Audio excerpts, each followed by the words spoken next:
청와대는 26일 신종 코로나 바이러스 감염증 코로나19로 인한 경제 위기와 관련해 지금은 IMF 때와 다르다며 위기 극복의 전제 조건은 고용이라고 말했다. 90년대 말 발생한 IMF 사태는 국내적인 요인이 커 노동 유연화가 중요한 조건이었지만 지금은 코로나19로 인한 외부적 요인이 큰 만큼 고용이 중심이 돼야 한다는 것이다. 청와대 고위 관계자는 이날 기자들과 만나 IMF 때 우리가 위기 극복을 위해 했던 불가피한 조치들을 살펴보면 노동시장 유연화를 하는 게 IMF 구제금융과 당시 위기 극복의 중요한 조건이었다. 그에 따라 정리해고 수용 문제와 파견근로 허용 등 대규모 구조조정을 동반한 방식의 위기 극복이 중심이 돼 이뤄졌다며 지금은 그때와 달리 코로나라는 감염병으로부터 비롯된 외부적 요인의 충격이어서 위기 극복 방향은 그 충격이 국민들의 기본적 삶이나 민생과 관련한 일자리에 미치는 영향을 최소화하는 것이라고 했다. 이 관계자는 우리는 상당히 빨리 위기를 극복하고 있지만 외국이 상당한 영향을 받을 수 있다.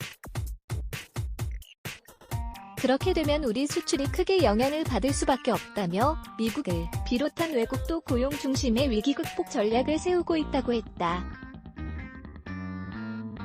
이 관계자는 실제 수출 여파는 3월보다 4월이 더 크게 나타날 것이라는 말도 했다. 이어 정부는 세금을 통해 여러 일정 부분 고통을 분담하고 있고 기업에서는 노사가 고통을 분담해 고용 유지를 하는 노력이 당연히 필요하다며 국민들의 세금을 통해 기업이 회생되고 일정한 성과가 나오면 그 일정 부분은 국민들과 이익을 공유해야 한다고 했다. 다만 이 관계자는 정부가 연말까지 만들기로 한 55만 개의 일자리에 대해서는 정부가 예산 사업을 통해 하는 일자리가 장기적이고 지속으로 이어가는 일자리라 말하기는 어렵다고 했다. 그는 내년까지 염두에 두는 것은 아니고 내년은 내년에 대비한 여러 사업계획 등을 통해 준비될 것이라 생각한다며 55만 개의 일자리 창출은 현재 위기 상황 극복을 위해 특별 대책의 성격을 갖는 것이라고 했다. 나아가 최근 코로나19 사태가 가을이나 겨울이 돼 2차 유행이 올 수 있다는 경고가 있어 상황이 상당히 유동적이라 생각하고 있다며 정부 입장에서는 열린 모든 가능성을 놓고 대책을 준비하고 있다고 했다. 한편 이날 황덕순 청와대 일자리 수석은 오후 춘추관에서 기자들과 만나 취업 자가 11년 만에 최악으로 나타난 3월 고용동향 통계와 관련해 우리 경제 상황을 살펴보면 지난해 4월 4일분기에 비해 올해 1월 4일분기 GDP가 1.4%포인트 줄었다며 전년 동기와 비교하면 1.3% 늘어나긴 했지만 우리 경제 성장률을 생각하면 상당한 충격이 나타났다고 했다.